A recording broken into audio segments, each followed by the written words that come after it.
And our first order of business is going to be a roll call. Colonel Barget, Freddie Dunlap, Maurice Falls, Jim Garavaglia is here, Tom Gilmore. Yo. Colonel Hansis. Jim Sonderman is excused. Bruce Yampolsky? Here. Okay, and Steve Zeiger. Next order on the agenda is our Pledge of Allegiance, and I'm going to call on our Director, Mark Sunlove, to lead us in the Pledge of Allegiance, if you will, sir.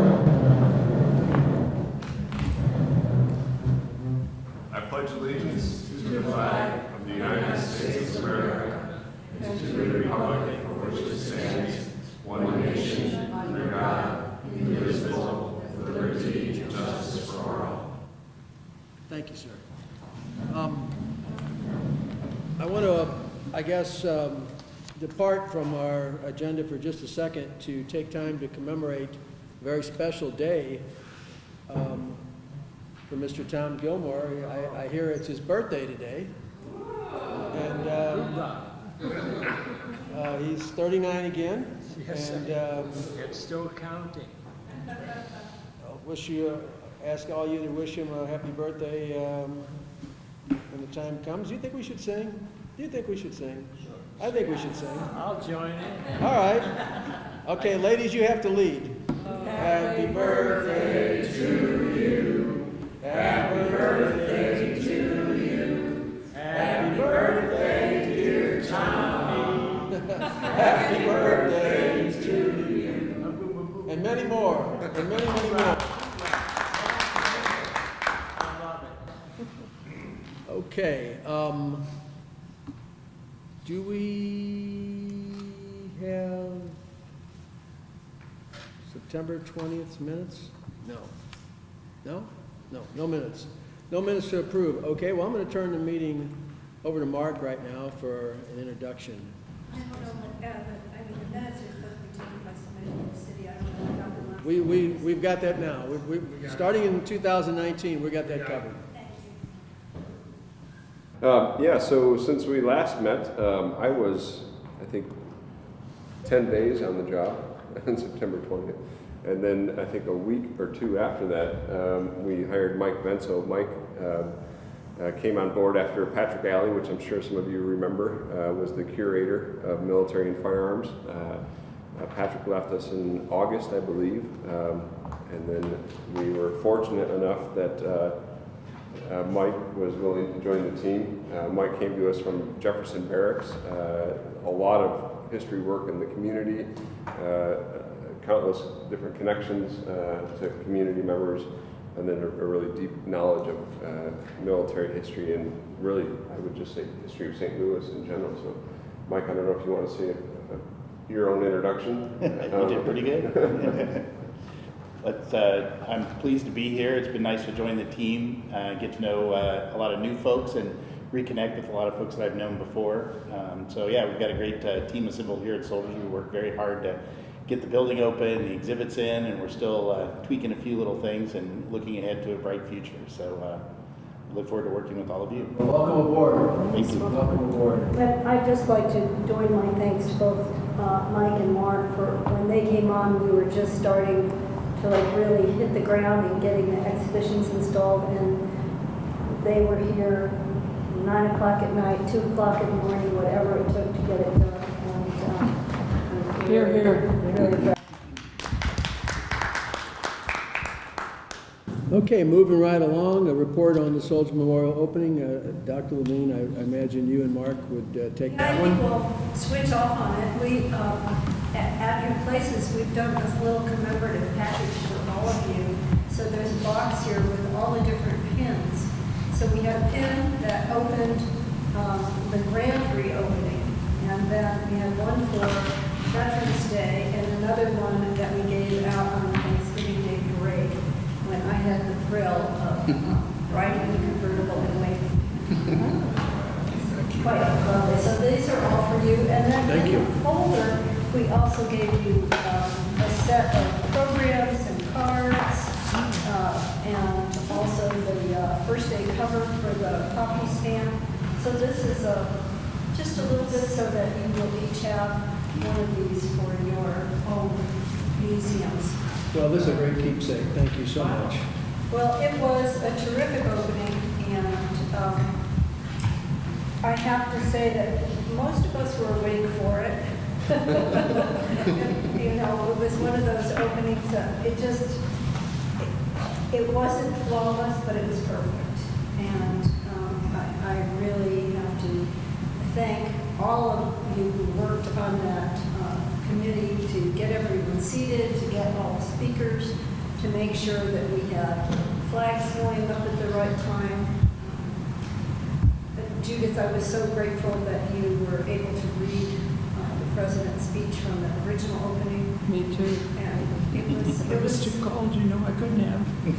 you know, it was a very touching moment, and we had just a great day. And you know, since the opening, we've had over 12,000 people. We had about 1,500 at the opening, and we have had well over 12,000. Yeah, the number as of yesterday was 17,681. So since Fantastic. since the first events in late October, just before the opening. So And to add, I was just grateful to have the opportunity. It was very much of an honor to be able to present President Roosevelt's dedication speech. So Judith, right afterwards, we took a group to the World War I battlefield in France and got to lay the wreath at the Missouri Monument at, I'm sorry, just forgot the name of the town. And then on the actual Armistice Day, we're in Soulé at General Pershing's headquarters, and our group got to raise the flag. And when I was at Verdun, I picked up just a little something for you in gratitude for your part in the opening. And it's just a little poppy notebook and pencil that came from Thank you. from the museum at How Verdun. thoughtful of you.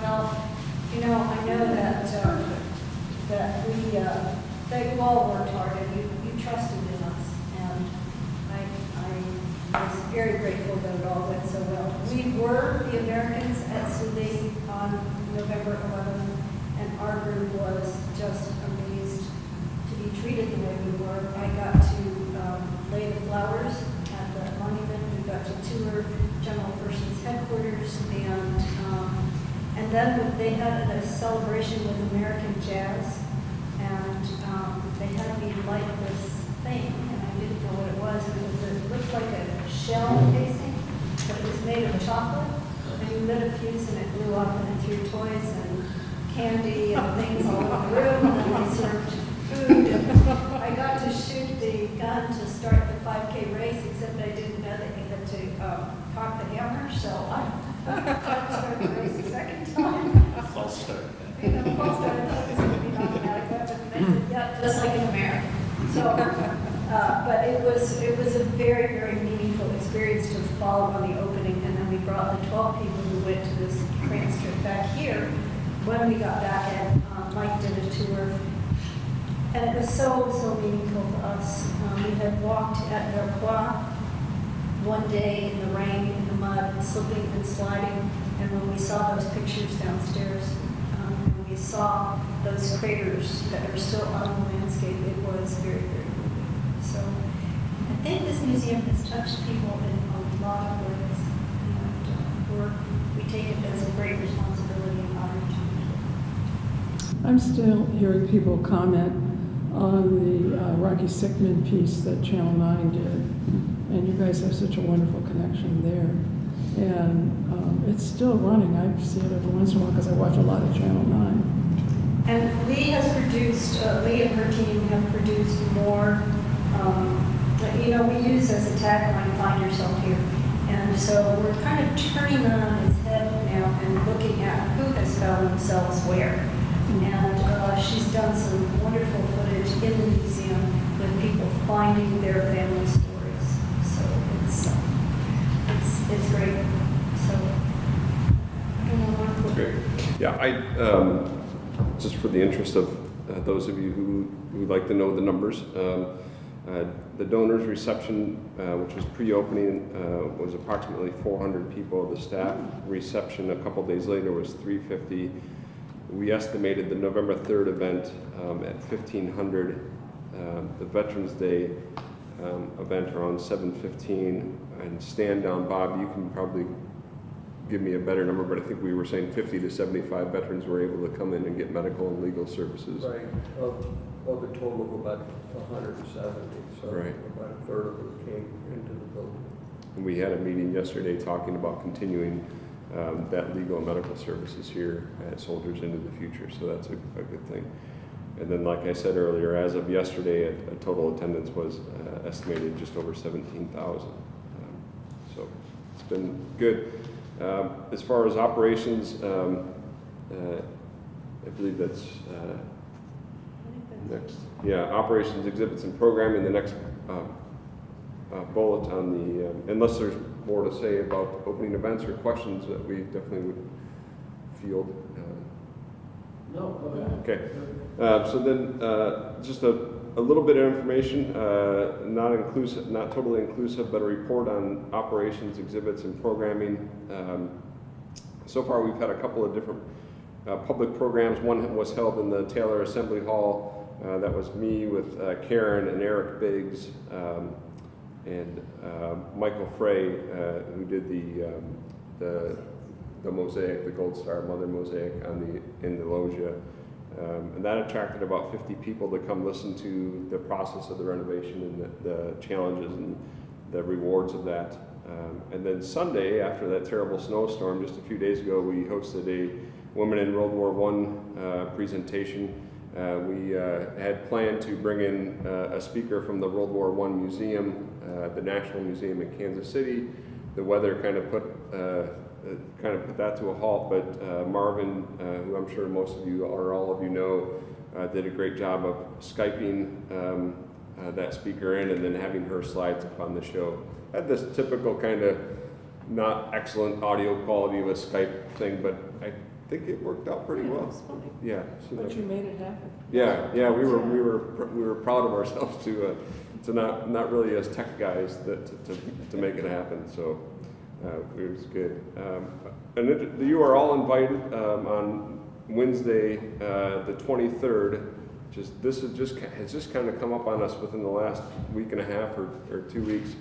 But the French Legion of Honor will be presented to 3 World War II veterans. One of them from St. Louis, the other 2 from the county. That'll be happening again. That's Wednesday, January 23rd, 11 a.m. It'll be right here in the Assembly Hall.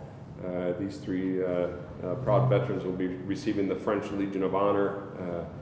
And this was brought to us from the French counselor. I struggled over this earlier. So you think I'd have it right. Is it Consul General? Right. Or the Close honorary enough. consul? Could be the honorary consul. Yeah. But anyway, they called us, called Bob actually, and I don't know how they got your number, but they said, Bob, we're looking for a place to award these gentlemen the French Legion of Honor, and Bob said, well, I got the perfect place for you. So They were scheduled to do it at the Record Center, which is closed down due to the furloughs. Right. So they were desperate. So that'll be a special event for sure. And then a number of kind of educational programs we have coming up on Sunday, January 27th at 2 p.m. We'll be having a 21st Century Veterans panel. This will be panels of veterans of basically young veterans discussing issues that they are facing or that their peers have faced and kind of digging into some of those issues. 20th or 21st? That is the 27th. No, I'm sorry, you said 20th century? Yep, 21st Century Veterans, yep. And that's Sunday, the 27th, Did you say at 2:30? at 2 p.m., yep. So we kind of have a model here. We're going with Sundays, and we're going with 2 p.m.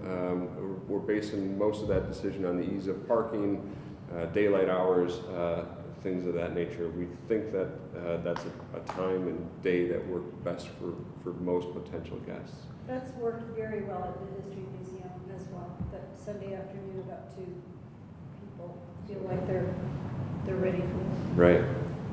Then we're doing a contributions and legacies of Black Doughboys of World War I. And all of this information is on our website. I just kind of wanted to give you a flavor of some of the things that are happening. And then another event on February 14th, Forgotten St. Louis Stories of World War I. And these are, we've had 3 staff members who are kind of digging into the archives and finding stories that aren't otherwise published or known about individuals and who have played important contributions in World War I. And then one more I'm going to throw in. This one's way down the road. This is on June 22nd, but we were contacted by the American Legion riders, and this is a group of, they're all American Legion members, and they essentially jump on their Harleys and they ride the state, and they've done this for a number of years, and they go from city to city on, I think it's a 3 or 4 day trek. They have never gone to St. Louis. They've been a little intimidated by the city environment and whatnot. But they contacted us not too long ago, said that they would love to bring the ride here. So they're going to do that. That's going to be on June 22nd. They're going to show up in the morning. There should be anywhere from 100 to 200 American Legion riders. And what it is for them they do it largely as a fundraiser. They raise money for scholarships for children who have lost their parents in the recent conflicts in Iraq or Afghanistan. And then this money that they raise goes towards this scholarship fund. Last year they raised just over $100,000, which is really remarkable. The total, it's a national event, but each state kind of does their own thing. Nationally they raised just over $1 million last year, but Missouri alone was 100,000 of that, which was the second leading state in the nation to raise money for this. And this is just the Missouri Legion Riders? Right. Okay, because they do that run to the wall every Memorial Yep. Day weekend. They gather starting on the West Coast and build all the way to DC. Yeah. So it'll be quite the spectacle to see 150 motorcycles or whatever rolling down the street. But we've been working with Ann Chance, and Lene has been helpful in helping us make that a reality. Mark and I also went to the MAC Street watch party for the Army-Navy game. Yes. And we walked around the room giving everybody pins, opening Yeah. pins, and talking to them about soldiers. I didn't see any of them lying around, and I left after the game. I think that Jim, Nauman's friend, picked them up and brought them all to me. Oh, okay. So she made sure there was nothing sitting on tables or left around. Yeah. Can I ask that we raise the volume a little bit, so speak a little bit louder for Mr. Gilmore, if you would mind. We really can't. Okay. Okay. Can't pick this up enough, what you said. Okay. And it is important to do this here. Sure. I'm sorry. Okay. Yeah. Can I be awkward and try something real quick and pull these? Maybe Linnea knows if we pull these walls down, will it help the sound? Can you reach it? Watch the. Speaking of which, what's being done to decrease the echo? In here, nothing for the echo in here. We modified the vents, but nothing for the echo yet. But, So I remember Karen talking to them about that. we need to get some kind of sound absorbing panels. The first time that we met in this room, and she said it was going to be dealt with. The Okay. door, Watch the door, Mike, behind you. the door.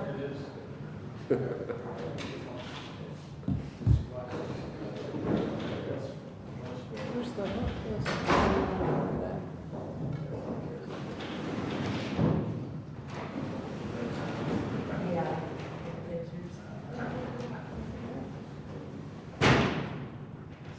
There we go. How's that? A little better? Yeah, I think that is better. All right. Okay, Mark, carry on. Yeah, I'm going to move into kind of just a little different topic of discussion. That's kind of rentals and reservations, just to give you an idea of how the building is being used. Tomorrow morning, we have a Coast Guard retirement ceremony, so that'll be nice. And then on Saturday, the U.S. submarine veterans are returning. I know Wonder Linnea's home. They used to come regularly. And they tried to come. They may have canceled again. Actually, they tried to come last Saturday, of course, canceled it because of the weather, and now I think the weather is not looking good again for this Saturday, so we might bump it again. But those types of events are happening, retirements, promotion ceremonies, change of command we have coming up. So these are all exciting things. And then other events, tonight we have the St. Louis Forum coming. This is I would do a poor job of describing it, but to me it's a group of leaders, women of the community who meet regularly for events. They're coming in here at 5, and then we'll be receiving a guided tour of the galleries. So that's happening as well. And then we also just met with a young man who was in the service, and to talk about the potential of holding a wedding here next October. So quite a ways down the road. Fantastic. But those types of things are happening as well, just to give you the idea. And he is a vet. Right, retired. Yeah. Okay. Mark, do you want to keep going, or you want to circle back to you later? There's a few more items with your name next to them. I can keep pressing on unless people are tired of hearing me. Keep going, keep going, you've got the floor. All right.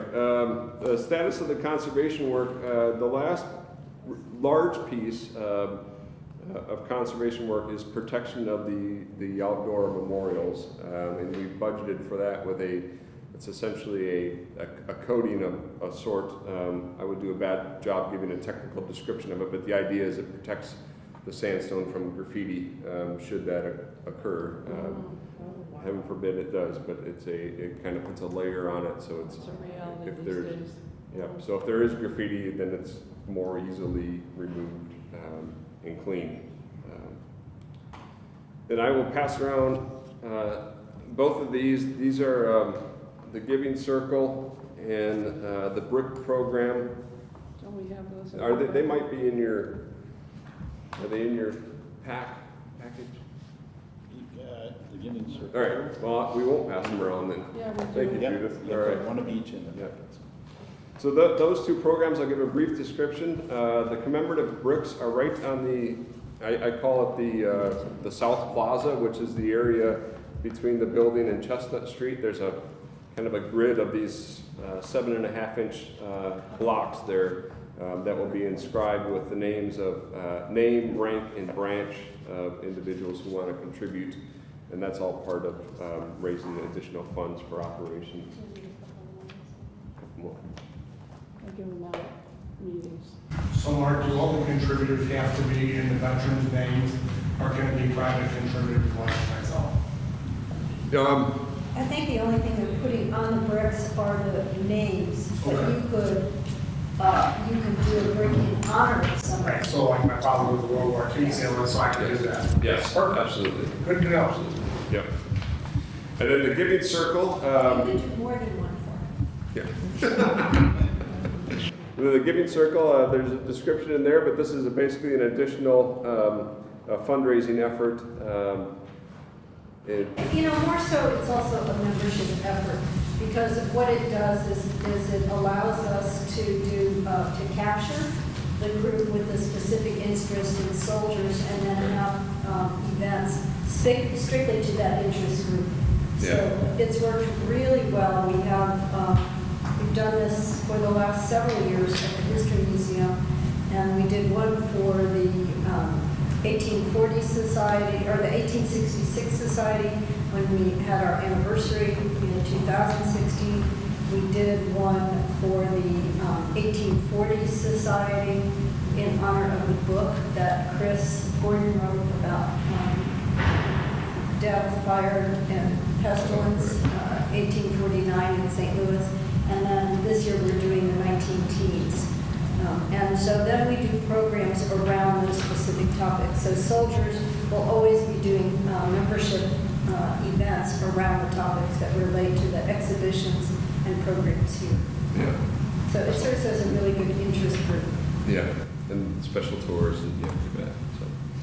Regarding this brick program, when will it officially kick off, and when will we actually see those start to appear? The plan is to have the first kind of installment, so to speak, engraved by spring, by May time period. They have to, the stone cutters have to work until, or they have to wait until the fear of cold weather, and the rest of that is not a thing. That they're more stable, I guess. Both, we can do engravings both in the spring and in the fall, essentially, when they're, you know, at some level of stability, I guess you'd say.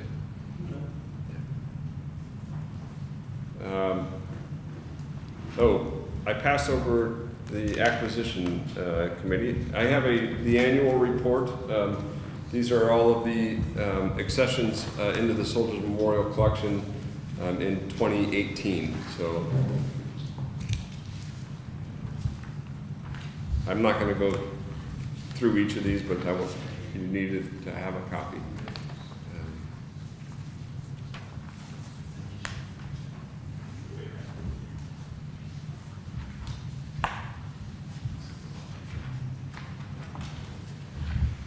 And our most recent acquisition committee met, I think, 2 or 3 weeks ago. I'll let Mike maybe just give a brief rundown of the things that were accessioned during that committee meeting. Sure. So as Mark stated, we met, I believe it was the 18th of December for Acquisitions Committee, and went through a number of items that had been in the pipeline and in the works before I arrived. So I can give you a little brief overview of them. One of them was a collection donated by Bruce right here at the table, Bruce Ampolsky. A number of items related to the service of his father, as well as himself.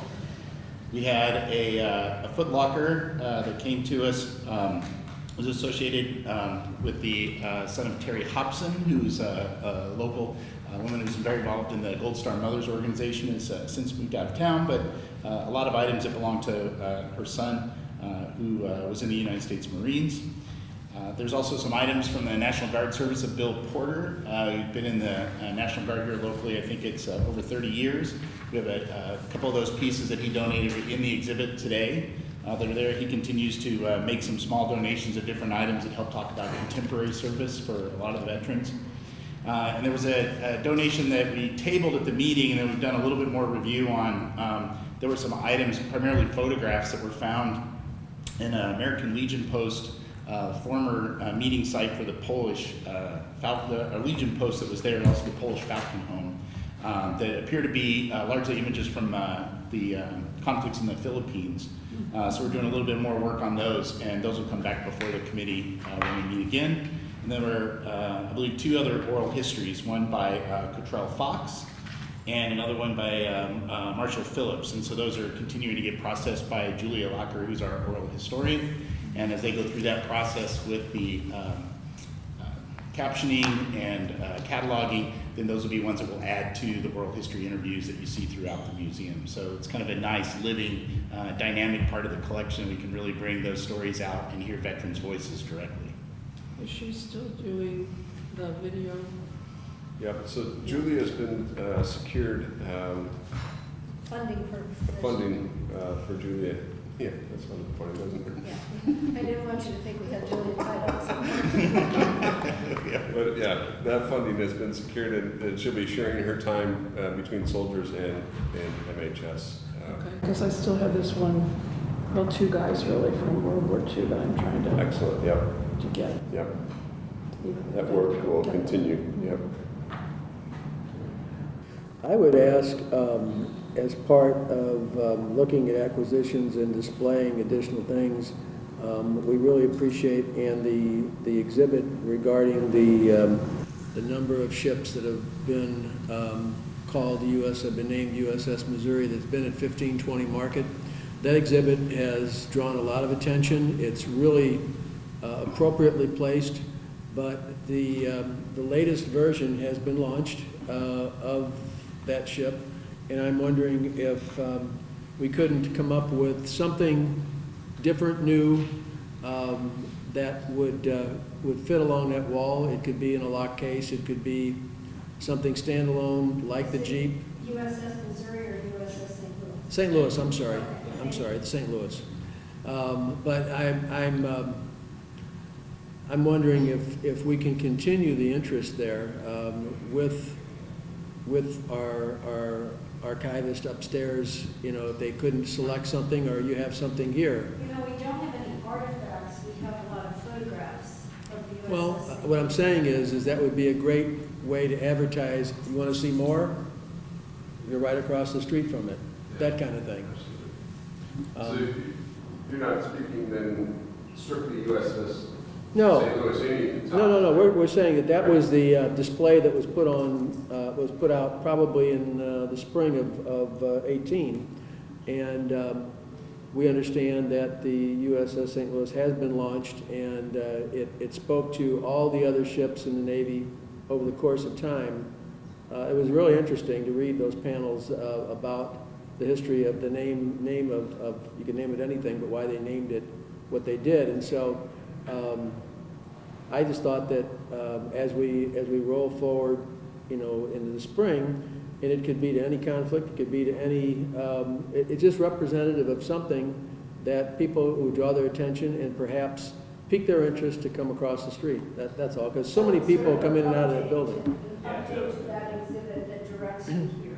Yeah, I mean, so many people come in and out of that building, you know, seeking services, developers, meeting with development folks on the second floor, Health and Human Services. There's just tons of folks on a daily basis, and we've got kind of a captured audience there. As they come in, as they walk toward the elevator, it's right there. You can't miss it. Oh, what's this? I mean, it draws attention to the Browns, and it draws attention to the Jeep, but this would be just on the other side of that, next to the elevator lobby. We actually have something, we can make that happen very quickly. That'd be super, and you know, you guys at your leisure, you think of something else that would go there, leave it there 3 months, 6 months, and bring in something else. So I just think that, you know, we've got plenty of opportunity to have people see it, that's all. Excellent. Yeah, thank you. We'll do that. Okay. All right, Mark, have you exhausted your list there? I'm done. Okay, well then let's circle back, and I guess let's go and talk a little bit about stand down, and I guess Bob, that'd be you. Yeah, I thought it was off the agenda, but yeah, I'm prepared to give a relatively brief report. One of the things I want to pass out before we start is something on the Coast Guard, which is current. Most of you are aware we have a base in St. Louis, and they are still required to go to work each day. But some of the lower ranked folks in the Coast Guard E4, they don't even have the bus fare to get from here to get back and forth to work. So we have a lot of military folks in our area that are distressed. So if you can pass the word on that, we can find somebody that can help. I promised them I would do that every opportunity I can. Wanted to talk a little bit about stand down, because I think we've kind of alluded to it in the past, but I think stand down is getting ready to do some major changes. And some of the changes that are about to happen is I think we're about to focus more on services that veterans and military need. So we're expanding the service to the active military right now. And back in the beginning of stand down, when it took place, I think about the mid-80s, it came out of San Diego, the veterans were treated differently. The VA really wasn't equipped to deal with them. And they weren't really accepted in general society, so they kind of started their own set of services. And they had to say there was two things that took place. One was services, and the other thing was camaraderie amongst the veterans. And so over the years, the services have developed. The VA is definitely up to speed, and there's all kinds of others, almost too many service organizations. So when you do a stand down now, the ratio is almost 2 to 1 of vendors to veterans that show up for stand down. And so, and it came up at our meeting yesterday, well, you know, because what we're talking about doing is moving a portion of stand down, which is really the heavy service component of stand down, into Soldiers Memorial and dropping the party, which has usually been problematic in the past. So there's a couple of stats that I wanted to throw out in support of that idea. And so basically what's happening is of the veterans who showed up to the last stand down, I think we only had 7 individuals that were under the age of 35, and 177 of the participants, which is the vast majority of participants in stand down, were over 55.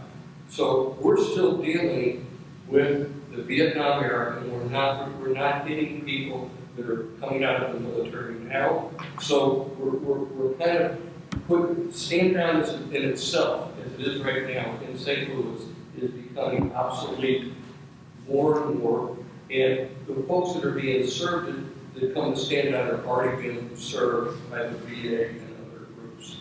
So it has become a party, and if I can find it here fast, I just wanted to talk to you about what they asked for. So, of a survey that was done at the last stand down, there was not one request for additional service. There was not one request that had anything to do with services.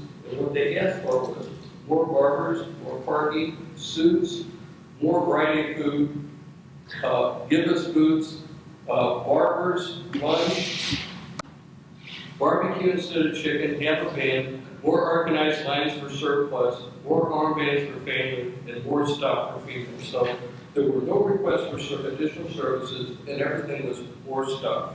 So what I envision stand down, having to stand down in the near future, is it's going to focus on services that are really critical to younger veterans, to Vietnam era veterans, it still applies to them, and to folks in the military, and that is legal components and treatment for drug addiction, which really kind of go hand in hand in medical. So what we're doing is, it's a major focus. I don't know if anybody else is doing it, but we're shifting, I think, almost all of the activities will take place within the soldiers memorial on the second floor. And I think we're going to deal with those issues that are more of an issue for the younger veterans, for the folks in the military.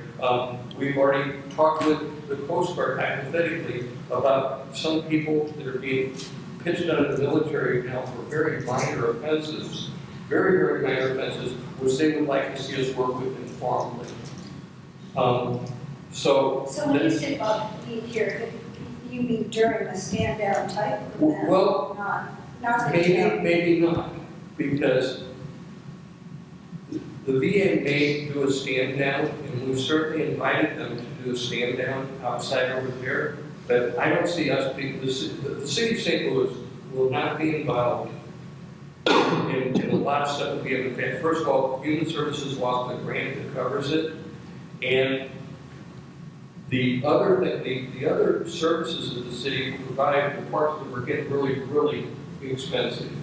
So really, the city donated about $8,000 in the last stand in pro bono, but they came under the general umbrella of Veterans Week, and I don't think it's going to happen again. So I'm not sure what I'm hearing from you. Are you saying that the direct services for drug addiction, counseling, medical care, legal components, is that going to be organized into some type of event that you want? Absolutely, that's going to continue. Some of the party atmosphere will probably not continue. Now, the VA certainly could have an opportunity to do those events at the same time, and then we could share events, but I don't see the city, myself, being involved, in organizing that. So it could still be a general stand-down what would be a component, but it will definitely be the future of what the city of St. Louis and St. Louis County will be doing. Because I just want to say, one of the things about the grants that we have that cover the operations of soldiers are not for that kind of direct service. They're for exhibitions and programming around district. And so I just needed to say that.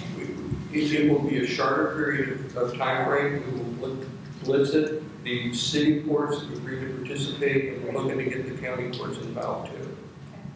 So it'd be much more focused toward minor legal issues, civil issues, civil legal issues that veterans have, and certainly would be able to help out in situations like this if they get behind in their rent or if there's some credit issues. And also then, so again, reiterate the change in focus, maybe not from just homelessness, correct? The focus, we will always Yeah. be that would- concerned about correct. homeless veterans, but it will not be the primary focus. The primary focus will be ridding veterans and military of legal issues that keep them from getting housing, employment, and other things, and to address issues, treatment issues. And I think those are some of the ongoing problems that we didn't address, they had to have standing on originally. Yeah. But that's just kind of how it's developing. That's not etched in stone. But again, everybody seems to agree that it seems to be the right direction to go, with the exception of some people who be able or mandated to do stand-downs. Okay, any questions? I'm really excited about it. I think it will, first of all, it's very important that we're doing this, but more so, maybe other places will start following the lead that St. Louis has paved this, this development, this change. It's really exciting. Listen, I have a few things. We'll keep you informed. First of all, when I was in Korea, post-stress syndrome wasn't heard of. Tom, why don't you address everybody? Go ahead, speak Well, I didn't loud. know if it's going to interest. Well, it's everybody. appropriate since we're talking about the Well, delivery of services. Let me go back because I am 85 years old and I went in at 17 in Korea and I was, well, first of all, Korea wasn't recognized as a war for 50 years. There was no post-stress syndrome. It was just called shell shock. There was no help for any of us, nothing, none at all. For all these years, I was hurt. It's all history, but what I'm saying is about all of these things is, as time goes on, it gets further and further away, and they should certainly reflect on the younger veterans today. As a matter of fact, my grandson right now he graduated from Pendleton, he's a Marine, he'll be in the special services, but first of all, he has to serve somewhere there's combat. And after that, if he makes it back, then he's gonna go into a special thing in the Marine Corps.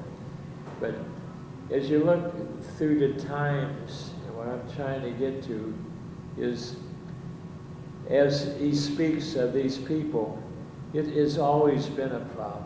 And, you know, they try all the time to make it better, and as it should be. Naturally, I would support, naturally, the military. Why? Because that's what I am. You know, I love anybody that's going to stand up for the military and make this the strongest country in the world. That's what I want. That's not what everybody wants, and I understand that. Here's what I'm trying to get to, and I'm not trying to skirt around it. These things, they're essential.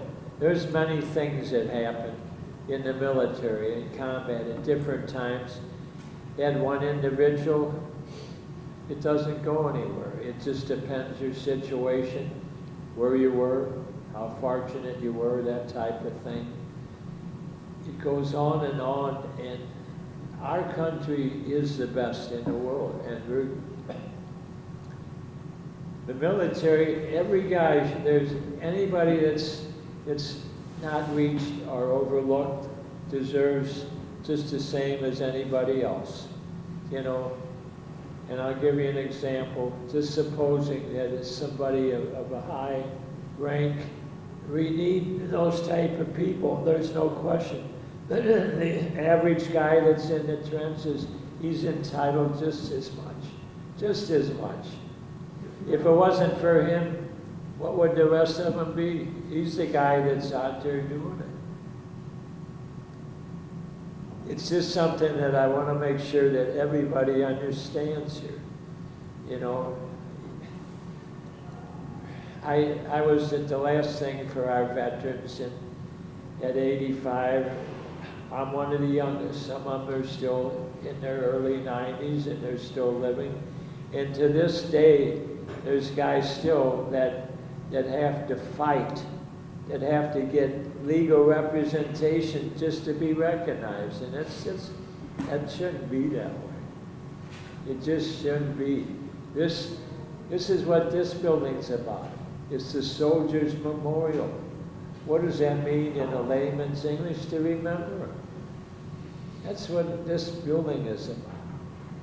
You know, the whole idea of the military, the Soldiers Memorial, and the veterans is the people, they'll make our country free, they'll protect us. Not everybody has to be in the military. In fact, you know, my sons, Jim Sonderman and my son Tom, were ready to go in. They were going to be drafted, and all of a sudden the draft ended, and so they were very fortunate. And at the time, the military wasn't the greatest place for a guy to stay anymore than he had to be there to serve his country. It's for people like yourself to understand this so you can pass it on. You're the people that are talking. You know, Korea, that's a long time ago. It wasn't recognized as a war. There were things done there that today people that are in the military could sue for.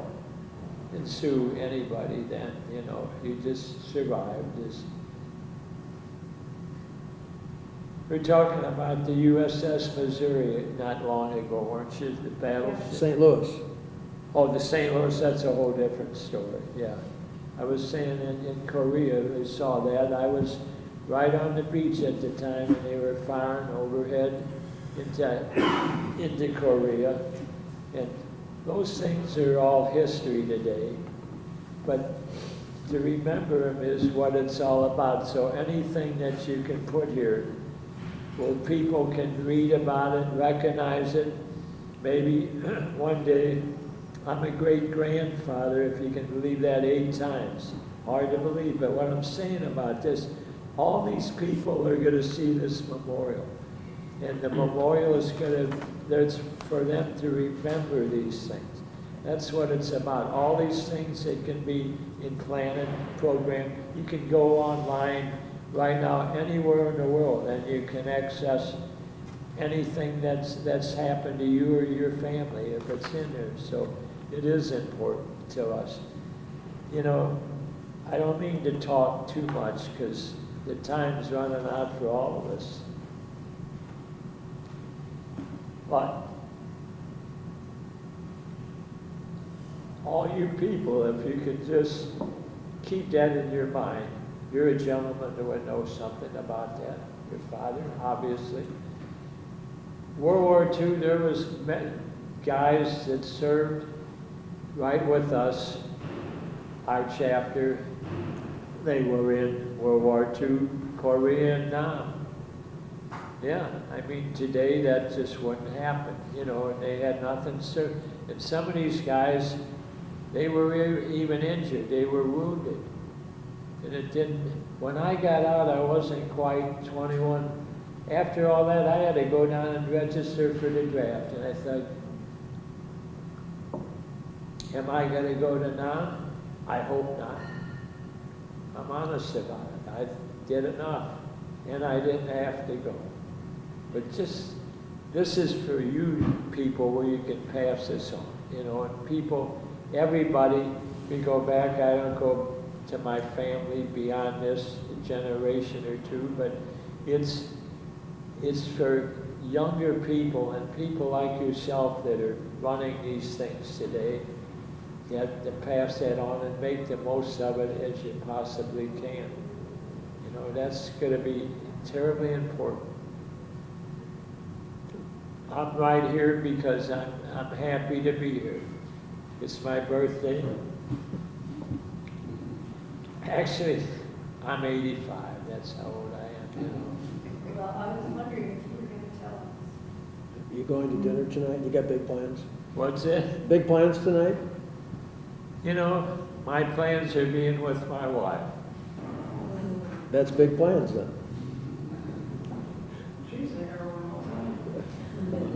She's from Illinois. I won the Illinois lottery. I don't know what she won, but she's still tolerating me, you know. So we'll be home tonight, you know. All right.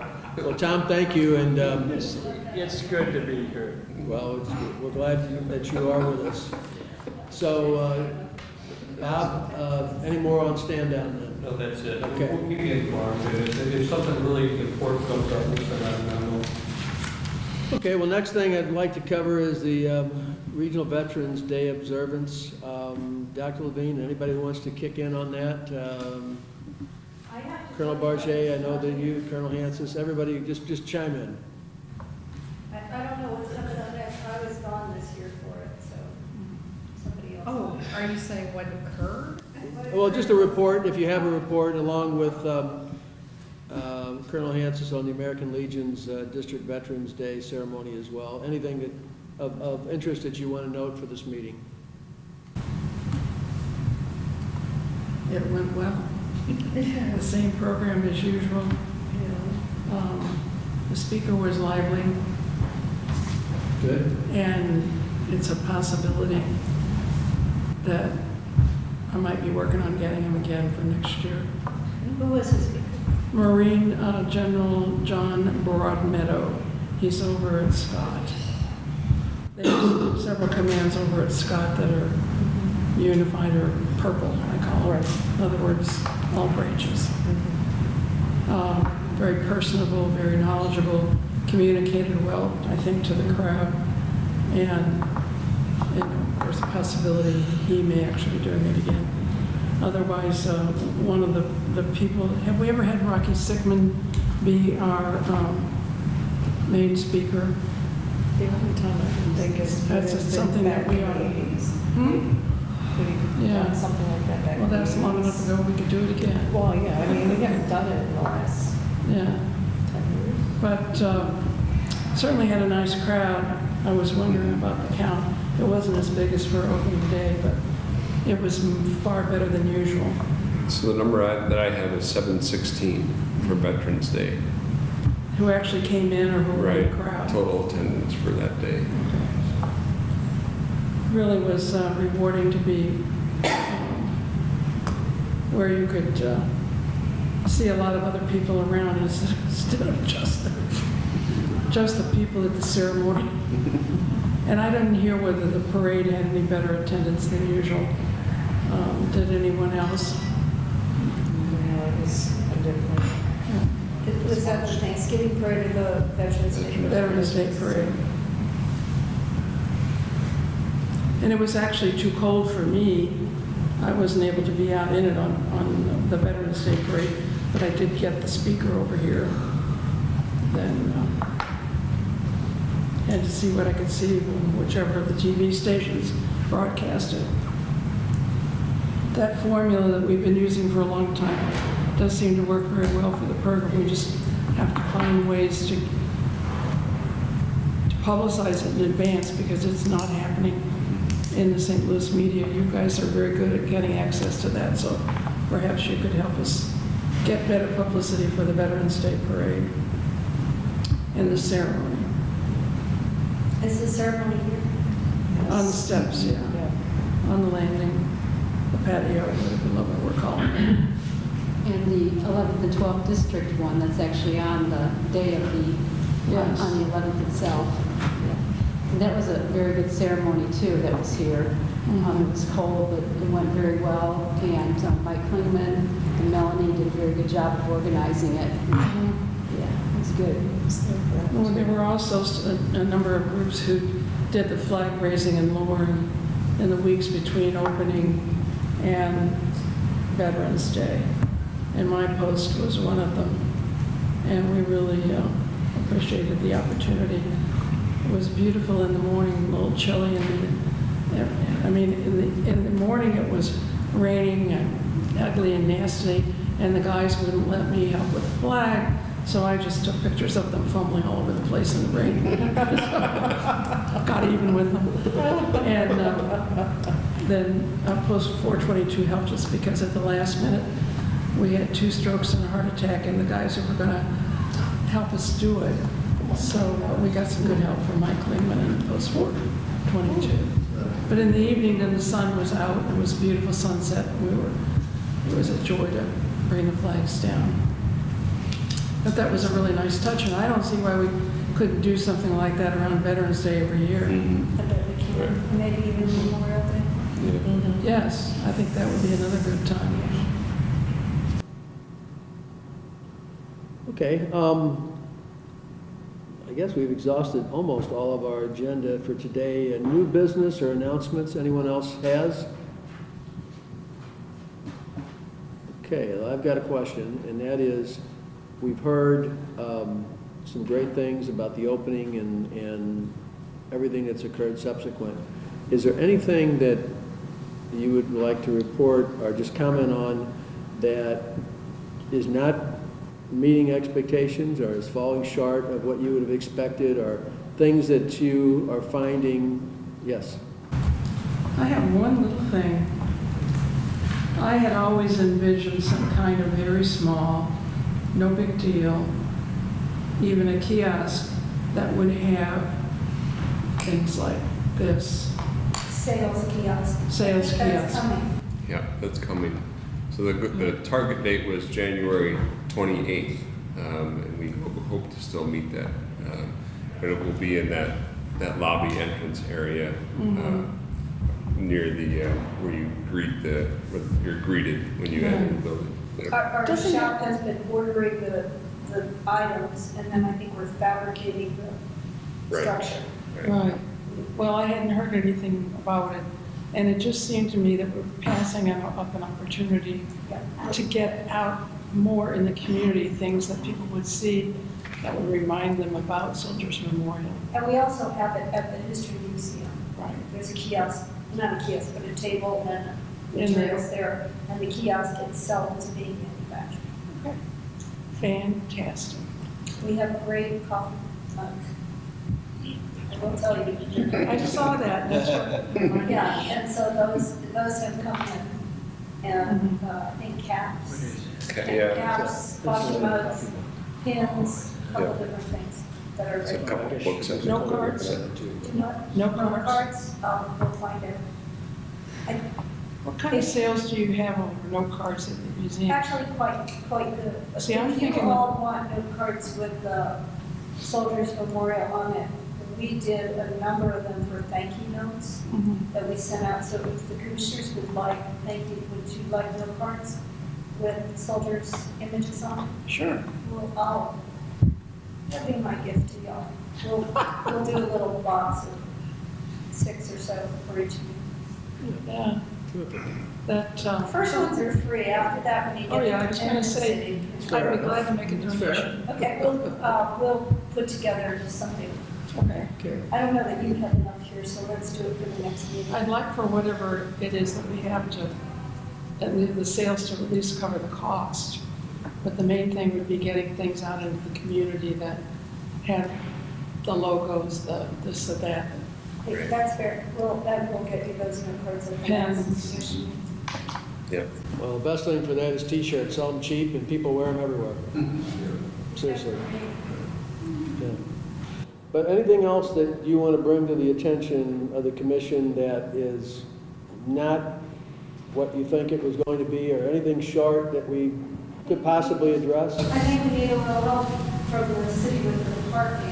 Yeah, Linnea has been doing good work with that, and just moving the yardstick on the parking authority to get those permanent signs up, but whenever that can happen. So that is the treasurer's office, which is a little bit different arm than what we deal with. And we've met with. Yeah. It takes a little bit of time. And of course, we're back in the spring when there's snow around. So Right. we talked about cones up front, and Linnea knows to kind of bump Carl Phillips in a week or so. And at some point, we'll all do that. But it'll be all right. Yeah. One of the things, and I don't know what the practicality of this is, but on meeting days, is it possible to look into closing the street in front of the museum from 3 to 5, just to provide some parking, for those that are not going to be walking over? Right, and I think Linnea could probably describe that process better than I could, but it's essentially getting an annual permit, Yeah. Linnea? We're working on that too, and Chance is working on that with the streets department, so we should be able to do that as well. Yeah. It basically gives us kind of blanket authority to, Yeah, it's just a little different because as you remember, we had the permanent spaces up front and now those are gone, so it's kind of a shift and it's asking for things that normally we hadn't had before, and it's taking parking spaces that are revenue generating and making them not. So it's a little bit of a, it's completely doable, but people just have to get their heads around it a little bit and see how that's going to affect them and their departments and things like that. That would be an outstanding solution, because they get the money back for the spots. It makes it more convenient for this number of people. Who would get their money back? The city would get their money back from the parking meters. Because you said we were taking. No, I'm suggesting we close the street for 2 hours during their No, meetings, yeah. right out in front of the building. No, we had parking before there, now we don't have that anymore, so now we're actually taking places out of Revenue spots. producing, that's Yeah. what I was saying, they would get that back.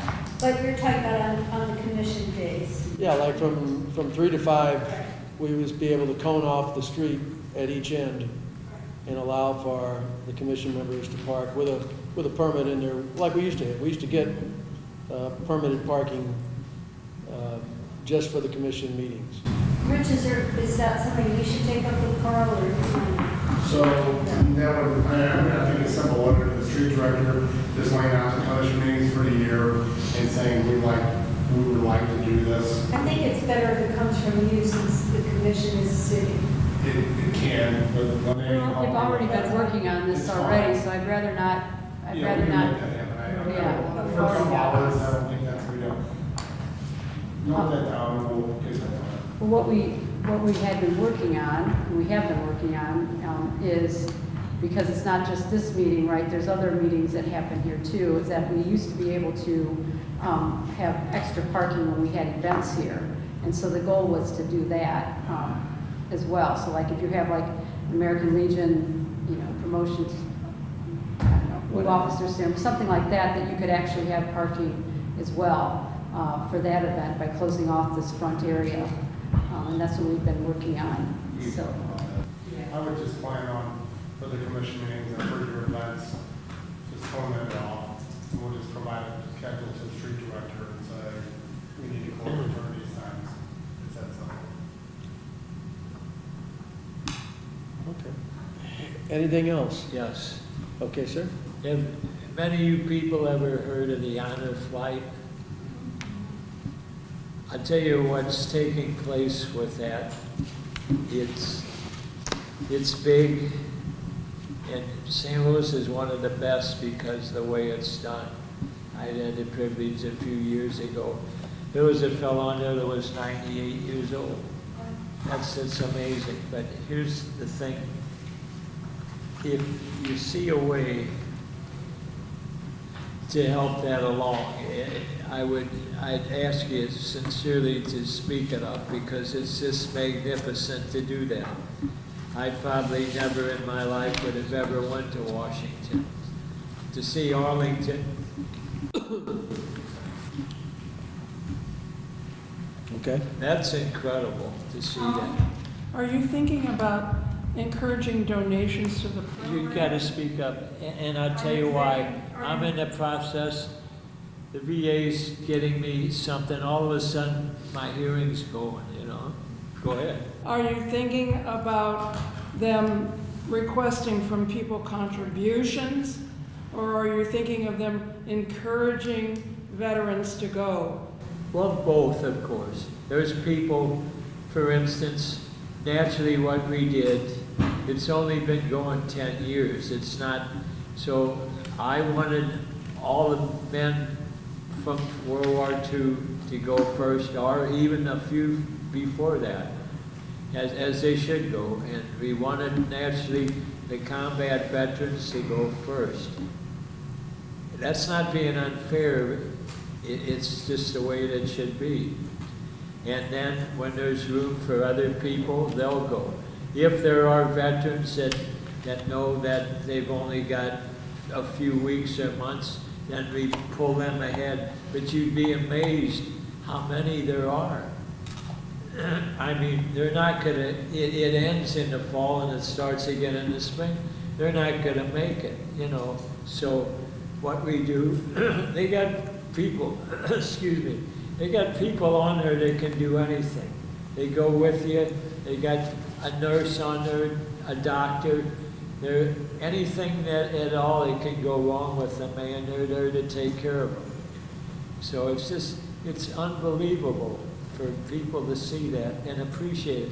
When you get to Washington, I mean, first you go there and then naturally the whole thing is to see Arlington. That's what it's all about. And it's just, you'll see the history of that, and it's just incredible to do it. I'm not sure, you know, it's hard for people to ask for donations, but I do know, talking to Ariel, you know, he's emeritus of it. It is so important, the funding of it. And what I'm trying to say about it is I hope that it never gets to the point where it's going to be too expensive. There's got to be a way, I suppose. I've thought about it a lot of times. We do raise things for that, and you can put it in a pot. We put it in some places in front of grocery stores like Schnucks or places like that, and it gets a little money, but the cost, it gets greater all the time to do it. I'm sure that the cost of everything is greater than it was 10 years ago. So it's something that I naturally would support, of course. Once is enough for me. You know, there's people that have gone 2 and 3, 4 times. You know, I don't understand why they would do that, but I mean, they went on their own. You know, the flights just for one time. So that's a good one, Judith. I'm not sure how you do that. You know, I understand the cost all of a sudden. The last 2 years has jumped quite a bit. Well, they're doing a very effective job of soliciting donations, and they're also, the main thing is to get the word out to our veterans. And it doesn't matter if you're a Vietnam veteran or later, they still want you to sign up because they're going to take you, one, in the order they can where there's room, and in the order in which you signed up. I signed up a long time ago, but I won't get to go for a while. If I just have a sudden heart attack, I'm out of luck. But they do take everyone to see all of the memorials, and they are magnificent if you have not seen them. My favorite's the Korean one so far. All of them are magnificent in their own way. But Tom brings up a good cause. Fortunate enough to go on Memorial Day, and of course, that is special. And at Arlington, I saw the changing of the guard, and I was in a wheelchair. Most of the guys go because they walk slow, they get older, so they put them in there, and it's just better that way. But what I got to see and experience, it's just, I'll never forget that. We want the veterans to have that experience. Oh yeah, Bob Doley was up there, I met him, 95 years old. He's still up there greeting the veterans. I mean, that's the type of guy he is, you know. And the people are so nice to you up there, you know. There's, what they ask for is silence. People have children. You know, the Commandant was there that day, and he said that during this ceremony, there'll be no talking, anything that's going to interfere with it. If you don't hear him and understand it, you will be removed, as it should be. And it's just so much to see that. I mean, it's incredible. So I talk to people here, you know, and the time, naturally it's down, but they're still going back. Guys pop up from World War II, and they should go first. If somebody's there, they'll push them back and let them go in their place. And so that's to see Arlington is something that anybody would want to see, whether you're in the service or not. I know you'd appreciate that, or pass the work. I say this to you people because you're involved in all this, and you know, my involvement's from day to day the way it's going. The same thing with the hearing aid. All of a sudden, it's just come on me. It's started. I'm at about 7 or 8 months ago, and it's just from other things. You know, it just gets mad all of a sudden. So, when you're talking to me, you can go like that. It doesn't bother me at all. You can also sign up to go as a guardian, because each person who goes has someone who's with them, a volunteer, family member, someone else, and you pay your own way, and you're the one wheeling the wheelchair around all day. But it's, I was signed up to go for one of the guys from our post, and he had a heart attack. I didn't get to go. One of my cousins who just passed away just before Christmas had gone twice, and he said it was so meaningful. That's But he amazing. did one to Washington and one to the World War II battlefields. And I don't know whether one was honor flight and one was something. Well, Honor Flight's the one to see the memorials in D.C. Or Yeah, then he did one in DC and something. I had heard about this other program, but I think it's still in a fairly limited area of the country. Anyway, Did you say you had to pay? Guardians pay. Well, now Joe Kevney, he didn't have to pay anything. He went with me. You don't know. Huh? You don't necessarily know. I know him pretty well. I think he would tell me. Maybe he did pay. I don't know. I don't know, but that's. But he was a senator at the time. Maybe that helped him. Maybe he charged it to the Congress. He might have said. What did you say now? You're laughing. Charge it to the government, charge it off. That's probably what he did. Well, they do train anybody also. You have to go through some training if you're going to be with them to be able to help them. So I didn't know that you had to pay. That I did. Cause. Really? Just like our cause, it's a good cause. Okay, on that note, do we have anything else for the good of the cause? I move we adjourn. We are adjourned. Thank you all so much.